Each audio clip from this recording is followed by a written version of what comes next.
Y'all familiar with Operation Northwoods? In the 1960s, the U.S. government, signed off by all Joint Chiefs of Staff, planned an attack on American soil, specifically in New Orleans or Houston or in the Gulf Coast, to attack and even blow up buildings using Cuban nationals, to blame Fidel Castro, to give us an excuse to go in and invade Cuba. This is 100% true, okay? The U.S. government and our intelligence agency actually laid out a plan to bomb and attack and kill Americans, fly planes into buildings or crash them into buildings or to blow things up to kill American civilians. Our own government wanted to kill civilians and do this in order to blame the Cubans and Fidel Castro to give us a reason to invade Cuba. This is 100% true. The Joint Chiefs of Staff signed off on this, and it went all the way to JFK, and he refused to allow it to happen. Where are you getting this from?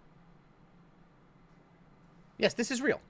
Proposed false flag operation registered with the U.S. Department of Defense. United States government proposals called for CIA operatives to both stage and commit acts of terrorism against American military and civilian targets, blame them on the Cuban government, and use it to justify a war against Cuba. The possibilities detailed in the document included remote control of civilian aircraft, which would secretly repainted as U.S. Air Force's planes, a fabricated shoot-down of a U.S. Air Force fighter off the coast of Cuba, possible assassination of Cuban immigrants, sinking boats of Cuban refugees on the high seas, blowing up a U.S. ship, orchestrating terrorism in U.S. cities.